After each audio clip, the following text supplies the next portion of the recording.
예, 안녕하십니까. 청풍기술학원의 김주용입니다.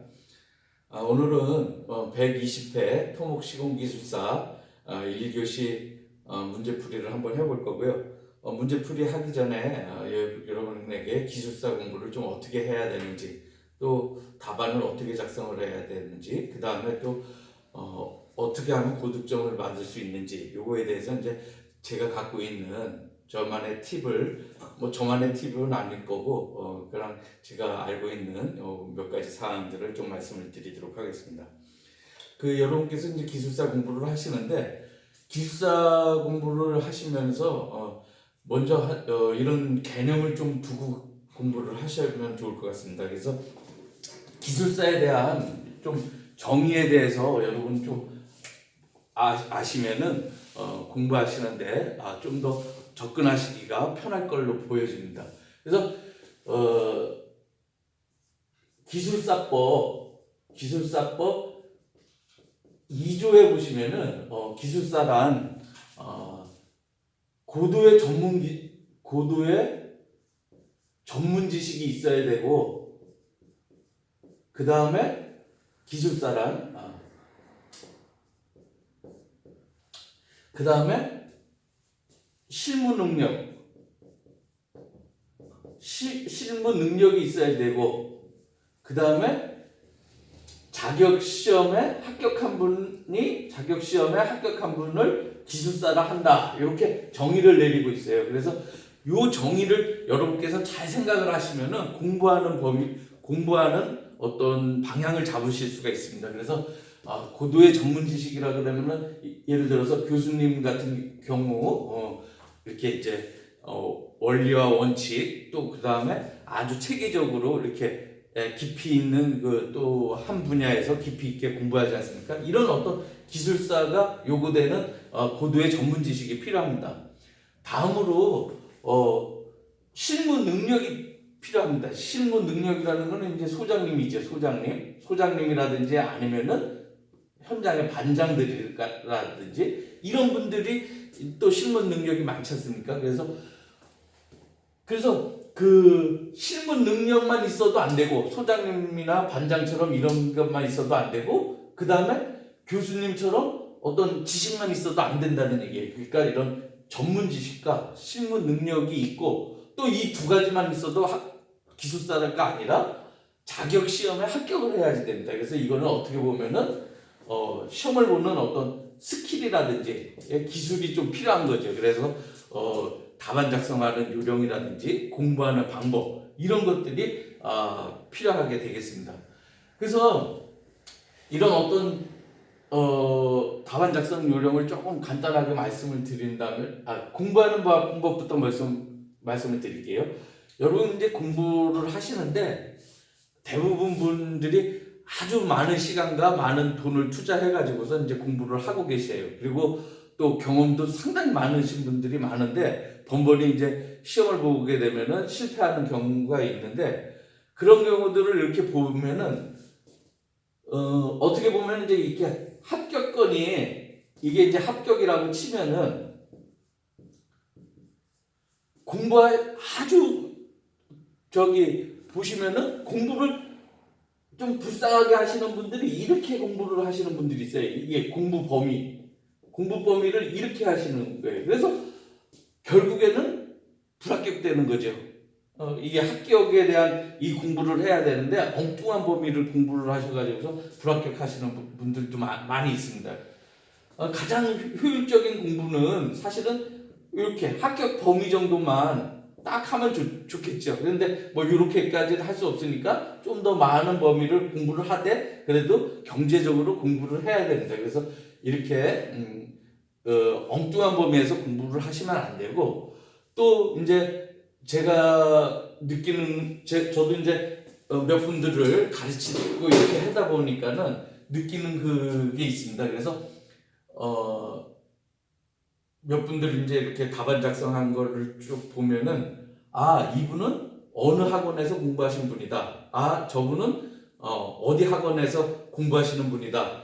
이게 대번 눈에 띄게 답안지에 나타나게 됩니다. 그래서 좀 자기만의 어떤 그 답안 작성 요령이 필요한 건데 그거를 그냥 학원에서 가르쳐 주는 대로 아니면은 그냥 아무 생각 없이 자기 수용을 해가지고서 작성을 하다 보니까 너무나 그 답안지가 똑같고 차별이 없습니다. 그래서 그런 거에 대해서 제가 좀 아쉬웠다, 그 가르치면서 아쉬워한 부분이 있었습니다. 그래서 그 답안 작성하는 요령을 조금 한번 좀 보면은요, 예전에는 이렇게 페이지를 보면은 이렇게 세 줄로 가 있고, 그 다음에 이 줄이 예전에는 27줄이었습니다. 27줄에 12페이지를 줬었는데, 지금은 이제 22줄이죠. 22줄에 14페이지 정도를 이제 이렇게 하는데, 예전에는 이제 12페이지였을 경우에는 한 10페이지 정도는 기본으로 써야지 됐습니다. 근데 이제 지금은 14페이지를 주니까 기본적으로 합격을 하실 분들이라면은 12페이지 정도를 기록을 하셔야 된다. 이렇게 되고, 근데 제가 이렇게, 119회하고 120회, 그전에도 이제 뭐 일전에 강의를 하고 뭐 현장에서 이제 좀 스터디도 하고 그랬을 적에는 이제 그 전에도 이제 했었지만은 최근에 들어서 이제 제가 119회하고 120회 문제를 한번 풀어보고 이제 답안을 한번 작성을 해보니까 제 스스로 느끼는 점이 뭐냐면은 예전보다 22줄로 했을 적에가 훨씬 쓸 양이 적습니다. 그러니까 조금만 알아도 페이지 수 3페이지 채우기가 상당히 쉽습니다. 그래서 12페이지 채우기가 상당히 쉽다는 거. 그래서 나름대로 이제 어떻게 보면은 예전보다는 좀 답안 작성하기가 좀 편해졌다는 생각도 듭니다. 그리고 그 중에 하나가 이제 또 뭐냐면은 여기에 이제 문제라고 이렇게 앞줄이 떨어져 있기 때문에 대부분 이제 쓰게 되면은 여기서 이제 문제 이렇게 쓰고 요 한 줄을 남겨놓고 여기서부터 이제 답 1 이렇게 가기 때문에 아무래도 답안 요 한 줄이 또 빠지게 되고 그래서 이제 보기도 좋게 되고 또 보기도 좋고 글자도 적게 써지게 됩니다. 그래서 아마 답안 작성하는데 시간은 조금 더 편하지 않을까 이런 생각을 하게 됩니다. 그래서 이 답안을 작성을 하게 되면은 보통 12페이지 정도를 작성해야 되고 제가 간단하게 이제 답안 작성 요령을 좀 말씀을 드리면은 요 앞에 줄 여기를 좀 비시고 또 끝에를 한 3칸 정도라든지 2칸 정도는 너무 끝까지 쓰게 되면은 참 이 답안지가 답답해 보입니다. 그러니까 한 여기를 조금 여유 있게 좀 남겨 놓으시고 그렇게 답안 작성을 해 주시면 될 것 같고요. 그 다음에 이제 그 그림을 매 페이지마다 그림이 하나 정도는 들어가 줘야지만 또 채점하시기도 편하고 쓰기도 편하고 그리고 보기도 좋습니다. 그래서 이 그림을 어디다 배치를 할 건가 이거에 대해서 여러분도 조금 답안을 준비를 하시면서 여러분께서 이제 자기 나름대로 답안을 한번 준비를 하시면서 어디다 배치를 하는 것이 좋은가 이런 것들을 또 한번 따져보시면 좋겠습니다. 그래서 저 같은 경우에는 답안이 그림 같은 경우에 큰 그림이 있고 작은 그림이 있다고 봅니다. 그래서 큰 그림이면은 상당히 이제 문제에서 물어보는 내용에 중요한 내용들 이런 것들이 이제 이 답안에 큰 그림으로 작성이 돼야 되고 작은 그림은 이제 좀 시각적으로 답안을 편하게 보기 위해서 빠르게 이거는 중요한 그림이고 이거는 어떤 이 자리를 차지해 가지고선 신속하게 그릴 수 있는 그런 그림을 이제 작은 그림으로 배치를 하는 겁니다. 그래서 큰 그림 같은 경우에 이제 여기 가운데 예를 들어서 뭐 연약 집안의 뭐 문제점이라든지 이런 거 했을 경우에 뭐 계측 관리라든지 이런 것들을 할 적에 이렇게 큰 그림을 그리고 여기에다가 이제 설명을 이렇게 붙이면은 공간도 많이 차지하고 그 다음에 나름대로 보기도 좋고 있어 보이기도 하고 작은 그림은 이제 어디다 배치를 하냐면은 이 글이 너무 많으면은 이제 보기 싫으니까는 글자가 뭐 한 7줄 한 10자 정도가 되면은 이렇게 공간이 남습니다. 그러면 요 공간 내에 작게 그릴 수 있는 그림들 이런 것들을 그려내면은 답안이 좀 보기 좋게 되겠죠. 그래서 제가 이제 답안 작성한 거 그것도 좀 참조하시고 다른 분들 공부하시는 것들 참조하시면은 빨리 답안 쓰는 요령에 대해서 접근하실 수가 있습니다. 그래서 답안 쓰는 거는 여러분께서 합격하신 분이라든지 아니면은 저라든지 이런 사람들한테 많이 보여주고 또 남의 답안지도 많이 보는 것이 굉장히 도움이 많이 된다. 빨리 답안 쓰는데 접근이 된다. 이렇게 생각을 하시면 되겠습니다. 자, 그리고 제가 이제 공부 범위라든지 이런 것들을 말씀드렸는데 여러분은 현장에서 한 15년 정도 근무를 하신 분이라면은 이미 많은 부분들이 공부를 하신 거예요. 사실은 많은 부분이 공부를 이 실무 능력 이게 많기 때문에 어차피 공부가 된 겁니다. 그래서 한 10년 이상 뭐 20년 많게는 뭐 30년까지 이렇게 하셨던 분들이면 사실은 이제는 공부를 안 하셔도 감히 이제 안 한다고 이러긴 뭐하고 했던 공부를 가지고 잘 조합을 해서 쓰는 법만 좀 아셔도 빨리 합격하실 수가 있을 겁니다. 그래서 그런 원리를 좀 찾으셔야 되는데 이 빨리 문제에 접근하고 이런 문제에 접근하고 답안 쓰는 그런 원리를 아셔야 되는데 제가 이제 여러분한테 한번 좀 말씀을 드리면은 그 질문을 드리면은 같은 1년 동안 운동을 같이 했어도 여기 풍우 그러니까 쿵우라 그럴까요? 우리 그 소림사의 쿵우라 그럴까요? 쿵우하고 태권도하고 싸우면은 같은 1년 동안 배운 사람, 쿵우 1년 배운 사람, 태권도 1년 배운 사람하고 만약에 겨루기를 했다. 이러면 어느 분이 이길까요? 제가 봤을 적에는 아마 쿵우보다는 태권도의 한 분이 이길 겁니다. 이 태권도. 그죠? 그리고 이 태권도 1년 한 분하고 아마 권투를 1년 했던 분하고 싸우면은 제 생각에는 권투 한 분이 이길 거라고 생각하고 또 권투하고 이제 뭐 주짓수라든지 아니면은 그 뭐 NBA라 그러나요? 그 격투기를 배우는 사람하고 싸운다면은 제가 봤을 적에는 격투기라든지 이런 실전 무술을 배운 사람들이 아마 이길 거라고 생각을 합니다. 그러니까 같은 그 시간을 투자해서 공부를 배웠다고 치면은 이 얘기는 요거에 보면은 저는 이제 요거를 보면서 좀 생각을 하는 게 있습니다. 그게 뭐가 생각이 나냐 하면은 이 쿵우하고 태권도하고 권투하고 이렇게 가는 게 뭐냐면은 이 건덕지가 많다는 얘기예요.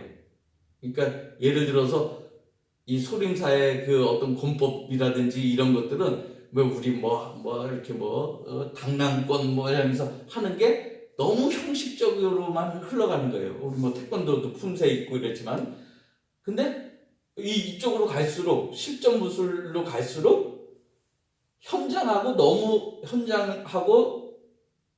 비슷한 그렇게 교육을 받고 훈련을 받는 거잖아요. 그죠? 아무래도 싸움할 적에 주먹으로 때리고 발로 때리고 이러니까 권투라든지 주짓수라든지 여기 이제 발을 안 쓰기 때문에 아무래도 또 격투기 쪽에 뭐 하는 것들이 더 유리하겠지. 그러니까 이쪽으로 갈수록 실무하고 비슷할 거고, 또 이쪽으로 갈수록 군더더기 없다고 볼 수가 있습니다. 그러니까 품 위주에서 어떤 아주 핵심적인 원리 위주로 이렇게 가는 거죠. 그래서 이 시험도 마찬가지라고 봅니다. 이 시공기술사 여러분께서 공부하시고 하다 보면은 상당히 많은 부분이 이거 어디까지 공부를 대체 해야 되나, 시공기술사 이러면서 이게 또 상수도도 알아야 되고 철도도 알아야 되고 뭐 품질 안전, 너무나 많은 부분을 알아야 된다고 생각을 하는데, 이런 것들을 다 공부하려고 그러면 사실은 벅차죠. 그러니까 진짜 원리 위주만 알고 군더더기를 다 떼어내고 원리 위주로만 딱 알고 그 다음에 실무에 바로 적용을 하셔야 되는, 그렇게 공부를 하셔야 된다. 그리고 답안도 그렇게 작성을 하셔야 된다. 그래서 답안이라든지 저하고 이제 같이 공부하시거나 저한테 이제 좀 지도받으셨던 분들은 바로 이런 원리를 알고 실무에 바로 적용할 수 있는 그런 것들로 좀 가르치려고 제가 이제 노력을 하고 또 이렇게 조언을 해드리고 합니다. 자, 그렇게 돼 있고요. 그 다음에 이제 요번에 제가 이제 아까도 110회부터 제가 이제 이렇게 시공기술사를 예전에 이제 현장에서 제가 좀 지도를 했고, 또 이제 어디 그 도로공사 현장에서도 또 직원들하고 또 감리원들하고 현장 직원들한테도 이렇게 지도한 적이 있었는데, 그때는 이제 한참 전에 했고, 최근에 이제 들어서 제가 이제 청풍기술학원이라고 하면서 이렇게 119회, 120회 이렇게 그 강의보다 이제 이렇게 스터디식으로 이제 가르치다 보니까는 제가 좀 요번 시험하고 저번 시험하고 이제 이렇게 답안 작성을 모범 답안이라고 이제 제 나름대로 작성을 하다 보니까는 좀 느끼는 점이 몇 개 있었습니다. 그래서 다음 시험에는 이런 것들을 좀 준비를 해서 가면은 좀 더 점수를 잘 받지 않을까 이런 생각을 하는데, 제가 이제 요 119회하고 120회 때 하면서 느끼는 점이 이 출제위원 중에서 만약에 제가 출제위원으로 간다면은 저 같은 경우에는 도로 쪽에 일을 많이 했기 때문에 도로 쪽이라든지 아니면은 집안 쪽으로 어떤 이슈되는 문제라든지 이런 것들을 냈을 텐데, 이렇게 보니까는 이 119회, 120회, 특히 이제 120회 이렇게 보니까는 이제 뭐 공무 쪽에 계셨던 분, 그 다음에 좀 복합적으로 계신 것 같더라고요. 근데 이 119회, 120회를 이렇게 보니까는 상수도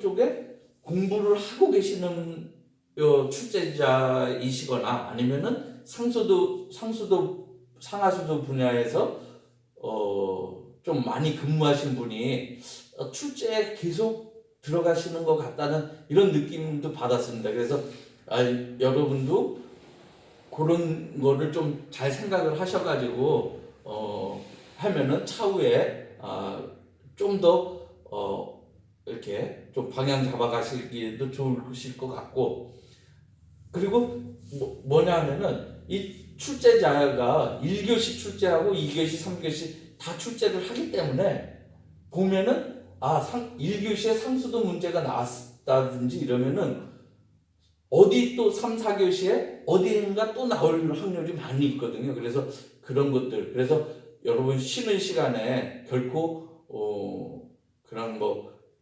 그렇게 하지 마시고 그 용변 얼른 보고 오셔가지고 한번 그 문제가 어디서 나왔다든지 이런 것들을 보시고서 어느 부분을 한번 빨리 그 2, 3교시 시험 보기 전에 한번 훑어보시면은 조금 더 그래도 진짜 악착같이 단 1점이라도 더 받을 수 있는 그런 시험이 될 것 같습니다. 그래서 여러분 합격을 하시는 분들은 아시겠지만은 진짜 0점 몇 점이 굉장히 아까운 점수입니다. 그래서 하여간 그 악착같이 0점 몇 점이라도 더 받는 그런 것들을 좀 활용을 쉬는 시간에도 이런 1교시를 보면서 1교시의 그 답안의 내용 그 문제를 보면서 2, 3, 4교시를 유추해 보면서 빨리 그 한 번쯤 이렇게 준비하는 그런 센스도 좀 보여주셨으면 좋을 것 같습니다. 자, 여기에서 잠깐 좀 끊었다가 120회 그 1교시 다시 문제에 대해서 말씀을 드리도록 하겠습니다. 이 내용상 이 데이터 용량 문제 때문에 한번 끊고 가도록 하겠습니다.